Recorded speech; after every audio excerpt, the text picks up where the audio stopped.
Hello friends, welcome to the YouTube classes. I hope आप सब ठीक होंगे। तो आज इस वीडियो में हम human growth and development paper से यूनिट 5 ट्रांजिशंस इनटू अडल्टहुड को कवर करेंगे। तो सबसे पहले हम देखते हैं साइकोलॉजिकल वेलबींग क्या होता है, मनोवैज्ञानिक कल्याण क्या होता है।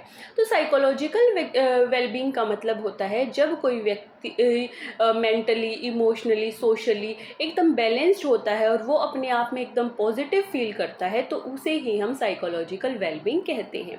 तो जिस व्यक्ति की साइकोलॉजिकल वेलबींग अच्छी होती है, वो उसे पता होता है कि उसको अपने जो स्ट्रेस है वो कैसे मैनेज करना है, रिलेशनशिप्स को कैसे मेंटेन रखना है।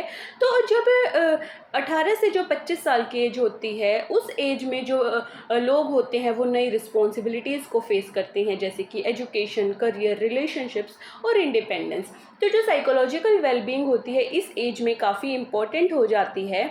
तो यही वही स्टेज होती है जहाँ पर साइकोलॉजिकल वेलबींग एक बहुत इंपॉर्टेंट रोल प्ले करती है एक बैलेंस्ड और मीनिंगफुल लाइफ क्रिएट करने में। तो जिस व्यक्ति की साइकोलॉजिकल वेलबींग अच्छी होती है तो वो इन रिस्पॉन्सिबिलिटीज़ को अच्छे से फेस कर पाता है, लेकिन अगर कहीं पर भी वो थोड़ा नेगेटिव हो जाता है तो उसे अपनी लाइफ में थोड़ी प्रॉब्लम्स देखने को मिल सकती हैं। नेक्स्ट हम देखते हैं dimensions of psychological wellbeing based on Carol Ryff's model. तो कैरल राइफ के मॉडल के बेस पर हम देखते हैं जो मनोवैज्ञानिक कल्याण है उसके आयाम कौन कौन से होते हैं। तो सबसे पहले है सेल्फ एक्सेप्टेंस, यानी कि आत्मस्वीकृति। जिस व्यक्ति की साइकोलॉजिकल वेलबींग पॉजिटिव होती है तो उसे पता होता है कि उसकी स्ट्रेंथ्स क्या है, उसकी वीकनेस क्या है, और वो अपनी सभी कमियों के साथ खुद को एक्सेप्ट करता है और अपने पॉजिटिव एटीट्यूड की तरफ बढ़ता है। तो अगर उसके अंदर कुछ कमियां हैं तो वो उनको ठीक करने की भी कोशिश करता है। उसके बाद आता है ऑटोनॉमी, यानी कि स्वायत्ता। तो एक सेल्फ साइकोलॉजिकल वेलबींग जो पर्सन होता है वो अपने जो डिसीजंस है वो इंडिपेंडेंटली लेता है। उसका लाइफ में कोई पर्पस होता है, उसको पता होता है कि उसे उसकी लाइफ में क्या करना है। नेक्स्ट, पॉजिटिव रिलेशनशिप्स वो बिल्ड करता है लोगों के साथ। फिर आता है एनवायरमेंटल मास्टरी। इसमें उसे पता होता है कि उसको अपनी जो डेली रिस्पॉन्सिबिलिटीज़ हैं और जो लाइफ की सिचुएशंस हैं उनको कैसे हैंडल करना है। फिर उसे पता होता है कि पर्सनल ग्रोथ उसे कैसे करनी है, यानी कि वो नई नई चीज़ें सीखता है और जो उसमें कमियां हैं उनको ठीक करने की कोशिश करता है ताकि जो उसकी पर्सनल ग्रोथ है वो हो सके। फिर आते हैं फैक्टर्स इन्फ्लुएंसिंग साइकोलॉजिकल वेलबींग। मनोवैज्ञानिक कल्याण को प्रभावित करने वाले कारक कौन कौन से हैं। सबसे पहला है पर्सनल फैक्टर्स। पर्सनल फैक्टर्स में आते हैं self esteem, confidence, emotional regulation और हेल्दी लाइफस्टाइल। अगर किसी व्यक्ति के ये सभी फैक्टर्स अच्छे होते हैं तो उसकी साइकोलॉजिकल वेलबींग अच्छी होगी। अगर ये अच्छे नहीं होंगे, लो कॉन्फिडेंस होगा, अच्छी लाइफस्टाइल फॉलो नहीं करता होगा, तो साइकोलॉजिकल वेलबींग उस व्यक्ति की वीक हो जाएगी। फिर आते हैं सोशल फैक्टर्स। सोशल फैक्टर्स में सपोर्टिव फैमिली और फ्रेंडशिप्स का होना भी काफ़ी इंपॉर्टेंट है। अगर उसका जो पीयर ग्रुप है जो वो काफ़ी पॉजिटिव है और तो उसकी जो साइकोलॉजिकल वेलबींग है वो अच्छी होगी, अगर नहीं तो वो वीक हो जाएगी। फिर कल्चरल फैक्टर्स में आते हैं values and tradition guiding moral development. उसके बाद आते हैं social norms that shape identity. फिर है इकोनॉमिक एंड ऑक्यूपेशनल फैक्टर में फाइनेंशियल स्टेबिलिटी होनी चाहिए, एम्प्लॉयमेंट अपॉर्चुनिटीज़ होनी चाहिए व्यक्ति के पास, और उसकी जो एकेडमिक और करियर प्रेशर है ये सभी उसको हैंडल करने आने चाहिए। तो वही होता है साइकोलॉजिकल वेलबींग का पॉजिटिव होना। और अगर यही सब जो फैक्टर्स हैं थोड़े वीक पड़ जाते हैं किसी व्यक्ति के साथ, यानी कि वो फाइनेंशियली स्टेबल नहीं है, उसको कोई रोजगार नहीं मिल रहा है, या फिर जो उसका एकेडमिक प्रेशर है वो ऐसा है कि वो पढ़ाई नहीं कर पा रहा है, तो इसका जो असर है किसी भी व्यक्ति पर पड़ सकता है। फिर पॉलिटिकल एंड एनवायरमेंटल फैक्टर्स में है access to health care, education and security, stable versus unstable social conditions. तो इसमें भी अगर उसके पास हेल्थ केयर, एजुकेशन और सिक्योरिटी का कोई अच्छा एक्सेस होता है तो वो व्यक्ति की साइकोलॉजिकल वेलबींग को स्ट्रॉन्ग करने में हेल्प करता है। फिर है challenges to psychological wellbeing in adulthood transition. तो अडल्टहुड ट्रांजिशन के टाइम पर साइकोलॉजिकल वेलबींग के में जो चैलेंजेस फेस करने पड़ सकते हैं वो कौन सा होता है। सबसे पहले आता है stress and anxiety due to academic और करियर प्रेशर। तो व्यक्ति को करियर प्रेशर और एकेडमिक्स की वजह से स्ट्रेस और एंजाइटी फेस करनी पड़ सकती है। उसके बाद उसे आइडेंटिटी क्राइसिस हो सकता है, उसे ये नहीं पता हो सकता है कि उसका जो रोल है सोसाइटी में वो कैसा है, तो उसे अपना रोल सोसाइटी में फाइंड करने में डिफ़िकल्टी हो सकती है। रिलेशनशिप इश्यूज़ हो सकते हैं कि उसकी फैमिली से उसके रिलेशनशिप अच्छे ना हो, फ्रेंड्स से अच्छे ना हो।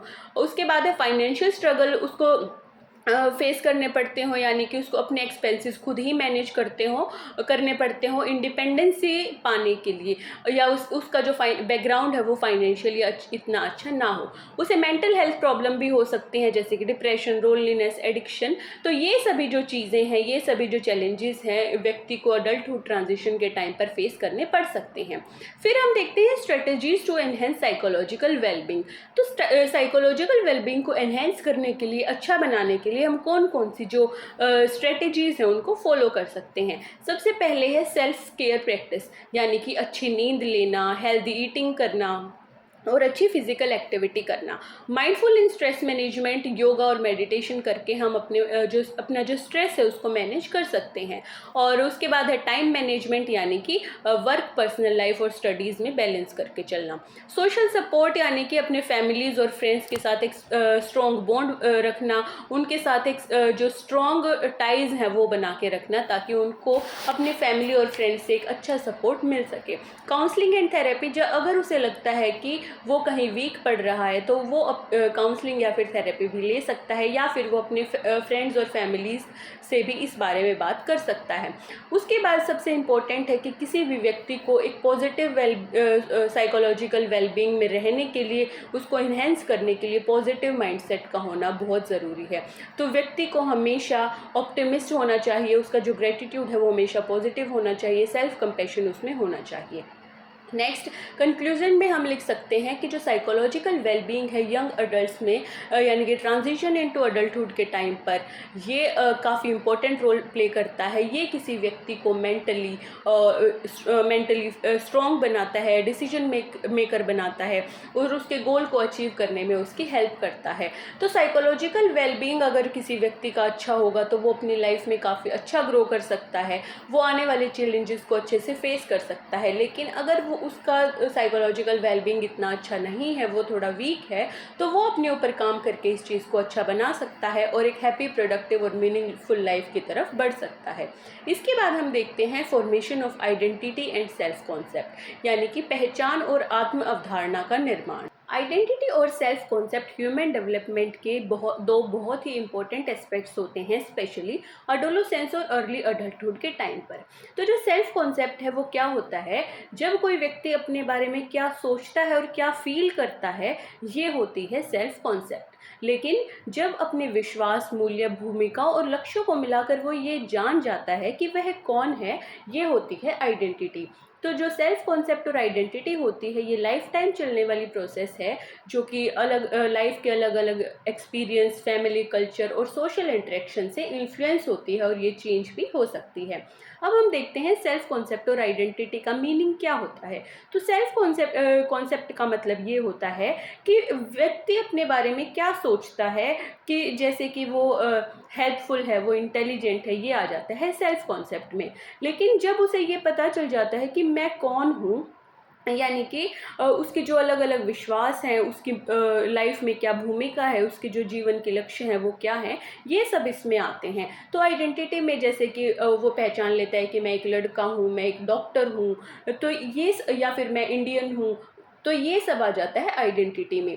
तो जो सेल्फ कॉन्सेप्ट है वो आइडेंटिटी का पार्ट होता है। तो इसमें अगर हम एक एग्जांपल लेते हैं कि किसी बच्चे को लगता है कि वो फुटबॉल में अच्छा है, तो ये उसका सेल्फ कॉन्सेप्ट है कि वो अच्छा फुटबॉल खेलता है, वो एक अच्छा प्लेयर है। लेकिन जब वो ये फाइनल कर लेता है कि वो एक प्लेयर बनेगा और फिर फ्यूचर में वो एक प्लेयर बन जाता है, तो वो इसकी आइडेंटिटी बन जाती है। तो यही होते हैं सेल्फ कॉन्सेप्ट और आइडेंटिटी। अब देखते हैं सेल्फ प्रोसेस ऑफ फॉर्मेशन। तो ये जो आइडेंटिटी और सेल्फ कॉन्सेप्ट की फॉर्मेशन है वो कैसे होती है। सबसे पहले आता है चाइल्डहुड। चाइल्डहुड में जो बच्चा होता है वो सबसे पहले अपने आप को देखता है, वो सब अपने आप को, वो खुद को सबसे अलग समझता है और इसके बाद जो चाइल्डहुड में ही जो सेल्फ इमेज है उसकी जो शुरुआत है वो फैमिली इंटरेक्शन से होती है।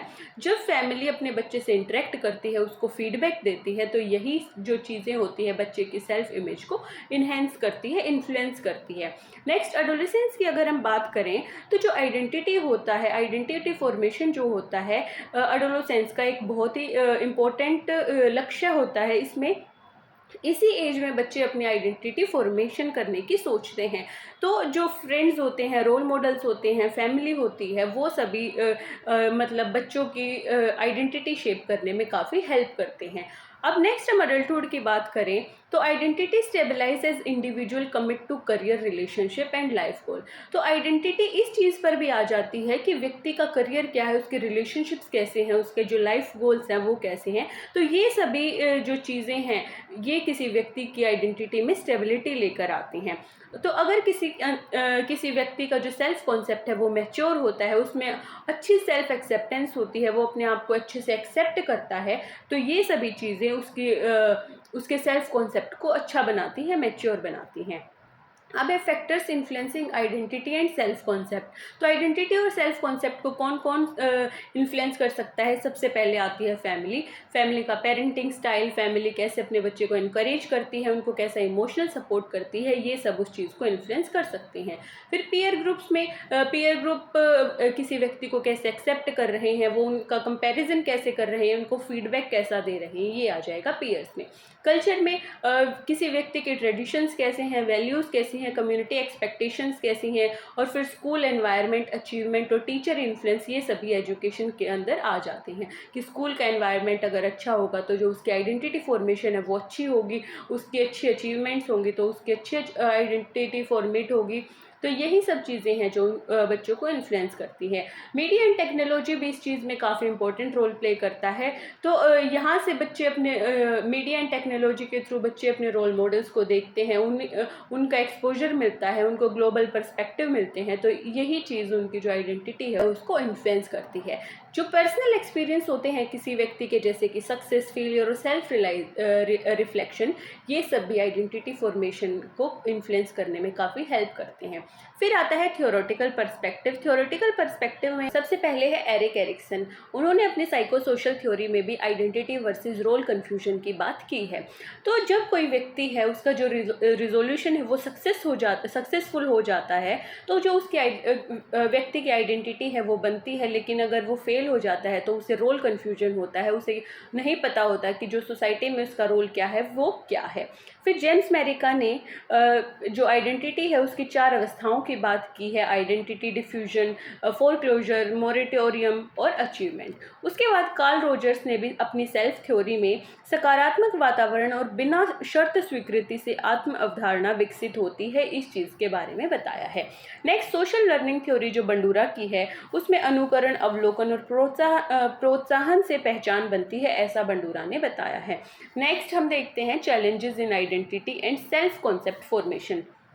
तो सेल्फ कॉन्सेप्ट और आइडेंटिटी फॉर्मेशन के टाइम पर किसी व्यक्ति को क्या चैलेंजेस फेस करने पड़ते हैं? पहला तो है रोल कन्फ्यूजन, कि उसे डिफ़िकल्टी होती है अपने वैल्यूज़, करियर और गोल्स को डिसाइड करने में। फिर आता है सेल्फ एस्टीम में वो जो उसके नेगेटिव फीडबैक होते हैं और फेलियर्स होते हैं, उनकी वजह से जो उनका आत्मसम्मान है वो कम हो जाता है। पीयर प्रेशर, जब वो किसी अच्छे फ्रेंड सर्कल में नहीं होते हैं जहाँ पर उनको डेली बुलिंग मिलती है, या फिर वो किसी गलत आदतों के चक्कर में पड़ जाते हैं, तो ये पीयर प्रेशर की वजह से भी जो आइडेंटिटी और सेल्फ कॉन्सेप्ट फॉर्मेशन है उसमें उनको प्रॉब्लम हो सकती है। कल्चरल कॉन्फ्लिक्ट्स की वजह से भी, जैसे कि ट्रेडिशनल और मॉरल वैल्यूज़ के बीच में जब कोई बैलेंस नहीं कर पाता है तो ये उनके लिए एक प्रॉब्लम क्रिएट कर सकता है। जेंडर स्टीरियोटाइप, जैसे कि प्रेशर होते हैं फिक्स रोल के, pressure to conform to fix role, यानी कि ऐसा माना जाता है कि लड़कों के ये काम होंगे, लड़कियों के ये काम होंगे। तो ऐसे जेंडर स्टीरियोटाइप्स की वजह से भी जो चैलेंजेस है वो किसी व्यक्ति को फेस करने पड़ सकते हैं। अब है strategies to promote healthy identity and self concept. तो इसे प्रमोट करने के लिए हम कौन सी स्ट्रेटजीज अपना सकते हैं? फर्स्ट है provide supportive family environment with love and guidance. तो अगर किसी का जो फैमिली एनवायरनमेंट है वो अच्छा होगा, सपोर्टिव होगा, लव एंड गाइडेंस होगा। और उसके बाद है ओपन कम्युनिकेशन और डिसीजन मेकिंग अपॉर्चुनिटीज़ बच्चे को मिलनी चाहिए, पॉजिटिव पीयर इंटरेक्शन होना चाहिए और एक्स्ट्रा करिकुलर एक्टिविटीज़ जो है स्कूल्स में ये सब भी प्रमोट करनी चाहिए। बच्चों को करियर गाइडेंस और काउंसलिंग है जो वो सब दिया जाना चाहिए। लास्ट में आता है foster self reflection and self acceptance through journalism, mentoring and mindfulness.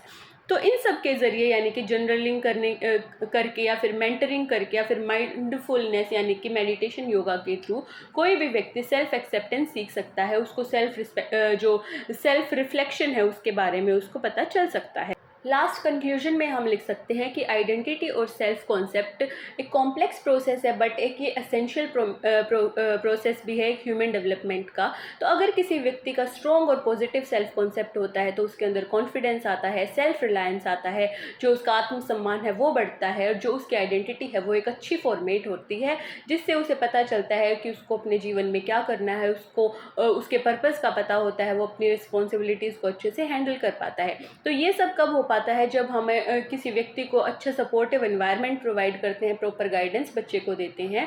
तो अगर बच्चे को ये सब चीज़ें मिलती हैं तो वो एक हेल्दी, बैलेंस्ड और स्टेबल जो लाइफ है वो जी सकता है और अपनी लाइफ में आगे बढ़ सकता है।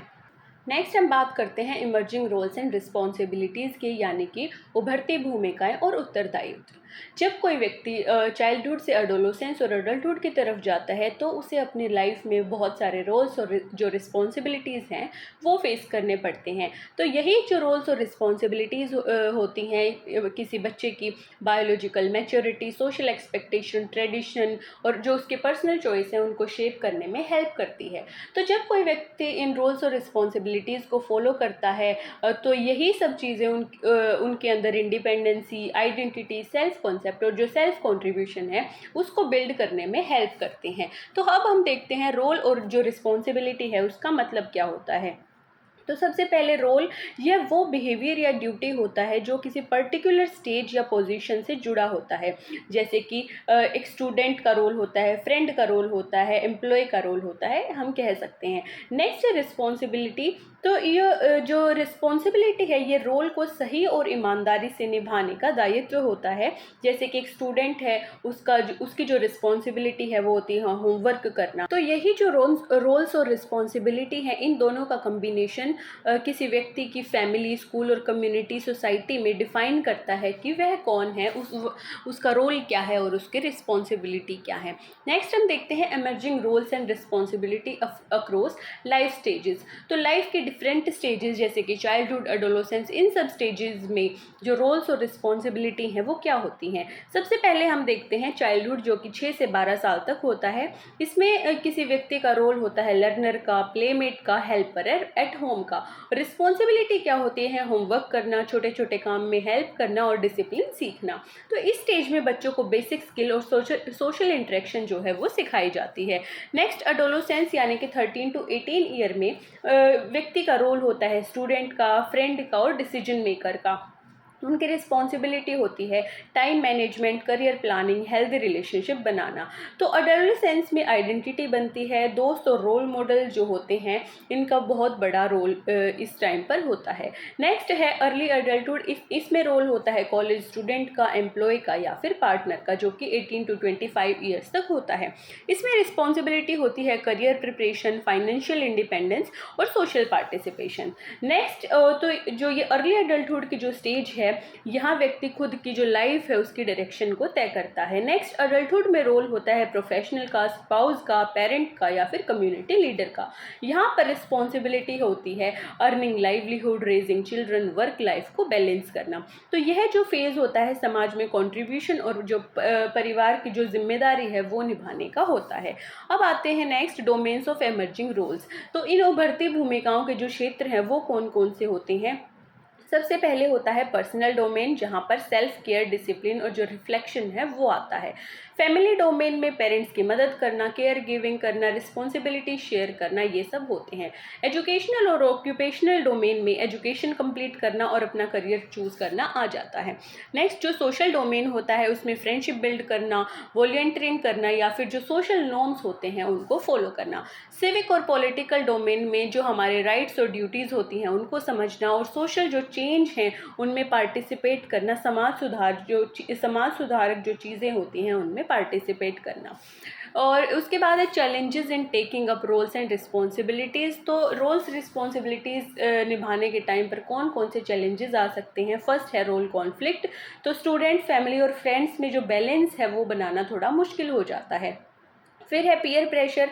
पीयर प्रेशर का होता है कि choosing unhealthy behaviours to fit in, यानी कि गलत जो संगत में पड़ जाना जिसकी वजह से जो गलत आदतें अपनाने का जो खतरा है वो इसमें बढ़ जाता है। स्ट्रेस एंड एंजाइटी, यानी कि अलग अलग एक्सपेक्टेशंस सबकी होती हैं तो उन पर खरा कोई नहीं उतर पाता है, तो इससे स्ट्रेस और एंजाइटी हो सकती है। लैक ऑफ गाइडेंस की वजह से भी चैलेंज फेस करने पड़ सकते हैं कि उन्हें अपने करियर पाथ का नहीं पता होता और उनके बीच में जो फैमिली कॉन्फ्लिक्ट्स हैं वो भी हो सकते हैं। इसके बाद जो अगर उनको सही सपोर्ट और गाइडेंस मिलती है तो हम इन चैलेंजेस से ओवरकम कर सकते हैं। नेक्स्ट है importance of emerging roles and responsibilities. तो इंपॉर्टेंस क्या होती है, सबसे पहले ये हमारी आइडेंटिटी और सेल्फ कॉन्फिडेंस को डेवलप करता है। उसके बाद ये हमें प्रिपेयर करता है अडल्टहुड के लिए और इंडिपेंडेंस के लिए, यानी कि स्वतंत्र नागरिक बनने के लिए। उसके बाद ये हमारी प्रॉब्लम सॉल्विंग स्किल्स और डिसीजन मेकिंग पावर को अच्छा बनाता है, उसको डेवलप करता है। और सोशल कंट्रीब्यूशन और रिस्पॉन्सिबिलिटी की भावना भी इससे डेवलप होती है। उसके बाद एम्पैथी, अकाउंटेबिलिटी और रेजिलेंस जैसे जो गुण होते हैं वो भी मजबूत बनते हैं, वो भी स्ट्रेंथन बनते हैं।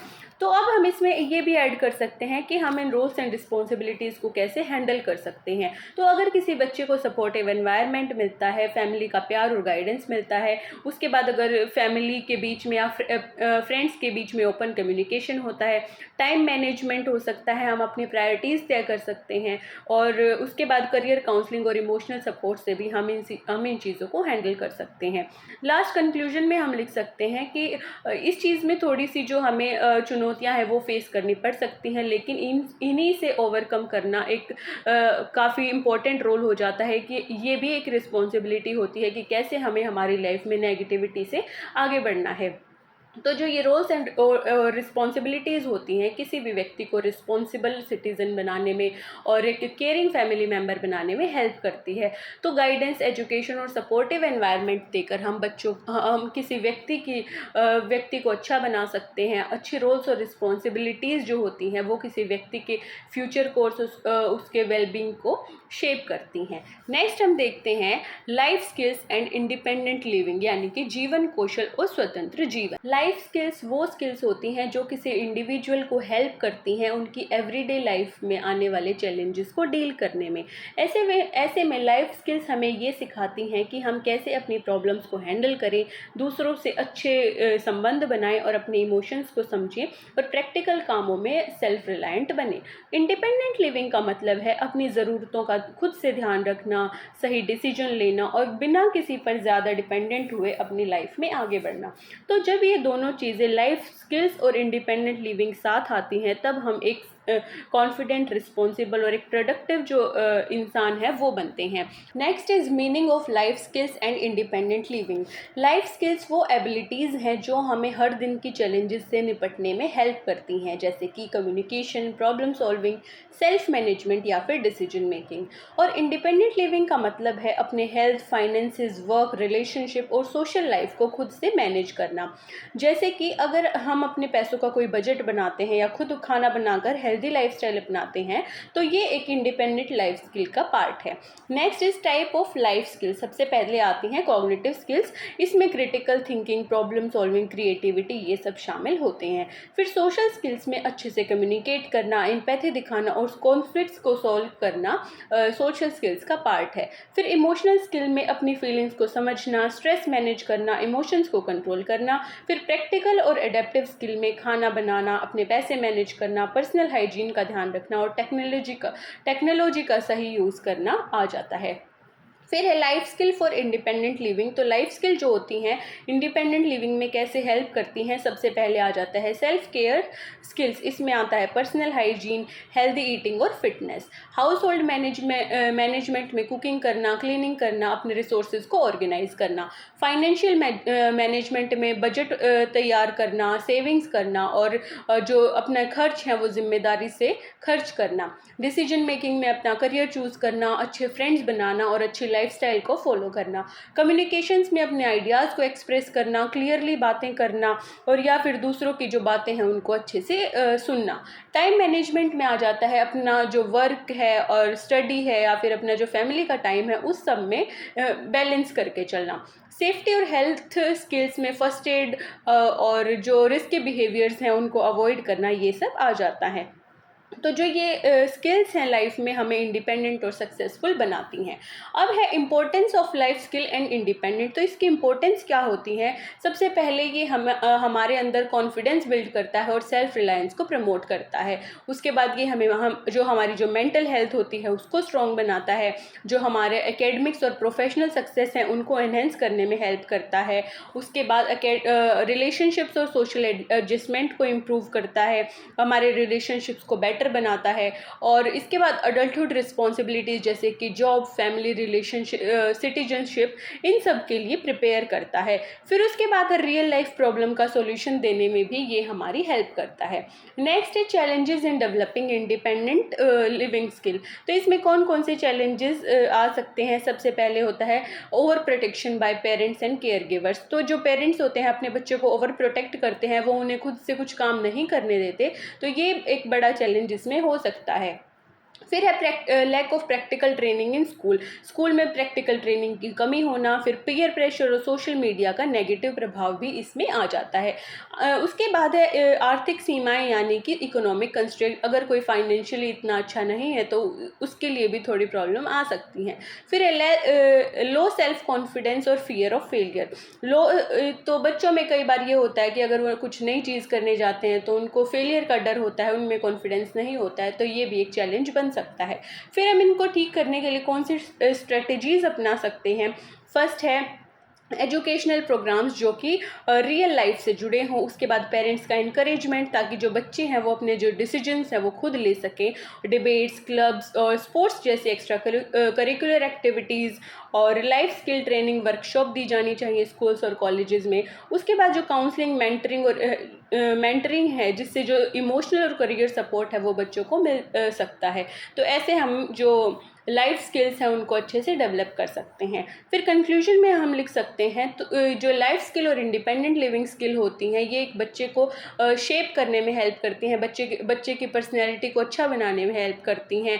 इससे बच्चे अपने जो डेली के चैलेंजेस हैं उनको फेस करते हैं, अच्छे डिसीजन लेते हैं और अपनी जो लाइफ है वो डिग्निटी से जीते हैं। अगर बच्चों को उनके डिसीजन खुद लेने का मौका दिया जाता है, उन्हें जो डेली के जो छोटे छोटे टास्क होते हैं वो उन्हें खुद करने दिए जाते हैं, तो इससे जो उनकी लाइफ स्किल्स हैं और जो इंडिपेंडेंट लिविंग है वो इम्प्रूव होती है और इससे बच्चों में जो आत्मविश्वास है वो बढ़ता है।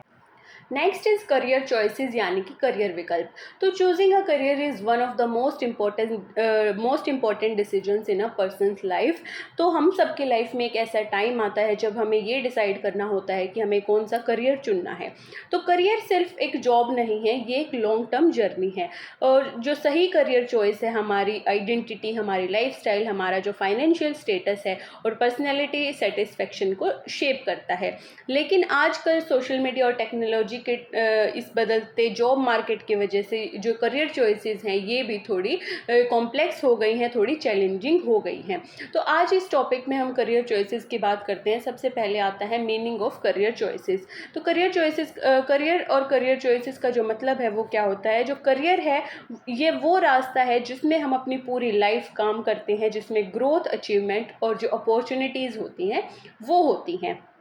करियर चॉइस एक डिसीजन मेकिंग प्रोसेस है जिसमें हम अपने इंटरेस्ट, एबिलिटीज़ और वैल्यू, पर्सनैलिटी के अकॉर्डिंग किसी करियर को चूज़ करते हैं। अब है importance of career choice. Importance में क्या आ जाता है, सबसे पहले है जीवन में डायरेक्शन और जो पर्पज़ है वो देती है। अगर हम एक सही करियर चूज़ करते हैं तो हमें हमारी लाइफ में जो हमें हमारी लाइफ के पर्पज़ का पता चलता है और उसको डायरेक्शन मिलती है। नेक्स्ट है आर्थिक स्थिरता और इंडिपेंडेंसी देती है और हमारी पहचान और समाज में एक मान्यता दिलवाती है, यानी कि हमें सोसाइटी में एक सेल्फ आइडेंटिटी मिलती है, एक सोशल रिकॉग्निशन मिलता है। ये फिर हमारे पर्सनल सेटिस्फेक्शन और मोटिवेशन को एनहेंस करता है। उसके बाद ये हेल्प करता है हमारे टैलेंट्स और स्किल को यूटिलाइज करने में। फिर है फैक्टर इन्फ्लुएंसिंग करियर चॉइसेस। कौन कौन से जो फैक्टर्स हैं वो इन्फ्लुएंस कर सकते हैं। सबसे पहले आता है पर्सनल इंटरेस्ट, जैसे कि हमारी हॉबीज़, पैशंस और लाइक्स। फिर एप्टीट्यूड्स और स्किल, जैसे कि नेचुरल एबिलिटीज़, एनालिटिकल, क्रिएटिव और मैकेनिकल। पर्सनैलिटी में किसी का एक्सट्रोवर्ट या फिर इंट्रोवर्ट होना, उसके लीडरशिप क्वालिटीज़, ये सब करियर चॉइसेस को इन्फ्लुएंस कर सकते हैं। फैमिली एक्सपेक्टेशन, यानी कि फैमिली इन्फ्लुएंस और ट्रेडिशंस। उसके बाद आता है एजुकेशनल एंड ट्रेनिंग, या आपकी जो एकेडमिक परफॉर्मेंस और क्वालिफिकेशंस हैं वो इसमें आ सकती हैं। इकोनॉमिक और सोशल फैक्टर्स में जॉब अवेलेबिलिटी और फाइनेंशियल बैकग्राउंड।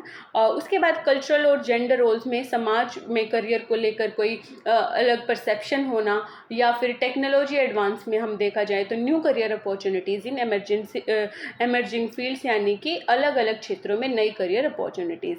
तो ये जो सभी फैक्टर्स होते हैं, इनको समझना और इनको जब हम समझ जाते हैं तो करियर डिसीजन लेने में ये सब हमारी काफ़ी हेल्प करते हैं। फिर कौन कौन सी जो स्टेजेस होती हैं करियर डिसीजन मेकिंग के लिए। फर्स्ट है सेल्फ अवेयरनेस। इसमें हमें हमारी स्ट्रेंथ और वीकनेस को पहचानना होता है। एक्सप्लोरेशन में अलग अलग करियर ऑप्शंस की जानकारी इकट्ठी करना कि कौन कौन से करियर्स होते हैं और कहाँ हम सही सेट हो सकते हैं। इवैल्यूएशन में हम अपने गोल्स के साथ जो ऑप्शंस हैं उनको कंपेयर करना। उसके बाद डिसीजन मेकिंग में सही करियर पाथ को चूज़ करना। प्लानिंग और एक्शन में आ सकता है अपने लक्ष्य तय करके ट्रेनिंग और एक्सपीरियंस गेन करना। उसके बाद है चैलेंजेस इन करियर चॉइस। तो कौन कौन से चैलेंजेस इसमें आ सकते हैं। फर्स्ट है confusion and lack of awareness. हमें कन्फ्यूजन हो सकती है करियर्स को लेकर, या फिर हमें जो हमारी अवेयरनेस है उसमें थोड़ी कमी आ सकती है। पीयर और parental pressure leads to unsuitable choices. अगर हम अपने पीयर्स और प्रेशर के इन्फ्लुएंस में आकर सही करियर को छोड़कर कोई दूसरा करियर हम चूज़ कर सकते हैं कि हमारे फ्रेंड ने वो किया तो हम भी वो करेंगे, या फिर पेरेंट्स जो कह रहे हैं हम वो चीज़ें करेंगे। उसके बाद changing job market due to technology and globalisation. तो टेक्नोलॉजी और ग्लोबलाइजेशन की वजह से जॉब मार्केट में स्विच करना। उसके बाद है miss match between ability and aspiration. जो हमारी एबिलिटी क्या है और हमारी एस्पिरेशन क्या है, इन सब चीज़ों में मिस मैच होना। फिर है जेंडर स्टीरियोटाइप, यानी कि समाज की कुछ सीमाएं होती है कि हम ये काम करना हमारे समाज को शोभा नहीं देता। कुछ ऐसी जो चीज़ें होती हैं इससे हमें चैलेंजेस फेस करने पड़ सकते हैं। अब हम इसमें देखते हैं कि जो गाइडेंस एंड काउंसलिंग है उसका रोल क्या होता है। सबसे पहले ये हमारी एप्टीट्यूड, इंटरेस्ट और पर्सनैलिटी का असेसमेंट करता है। उसके बाद आता है कि ये हमें सही इन्फॉर्मेशन प्रोवाइड करता है, हमें अलग अलग करियर अपॉर्चुनिटीज़ के बारे में जानकारी देता है। और setting realistic goal and developing confidence. तो ये हमारे कॉन्फिडेंस को बिल्ड करता है और रियलिस्टिक गोल को सेट करने में हेल्प करता है। इसके साथ ही इंडिपेंडेंट डिसीजन मेकिंग को एनकरेज करता है और ये जो फैमिली वैल्यूज़ हैं उनको भी रिस्पेक्ट करता है। उसके बाद कंक्लूजन में हम लिख सकते हैं कि जो करियर चॉइस है वो एक लाइफ लॉन्ग और डायनामिक प्रोसेस है। अगर हम सही करियर चूज़ करते हैं तो हमारी पर्सनल ग्रोथ होती है और जो फाइनेंशियल स्टेबिलिटी है वो हमें देखने को मिल सकती है। लेकिन अगर कोई पुअर चॉइस होगी तो उससे हमें खुद ही डिससेटिस्फैक्शन होगी। तो अगर किसी व्यक्ति को करियर चूज़ करने में कोई प्रॉब्लम आ रही है, कोई कन्फ्यूजन है, तो सेल्फ अवेयरनेस, एक्सप्लोरेशन, प्लानिंग और गाइडेंस से ये सब चीज़ों को सॉल्व किया जा सकता है।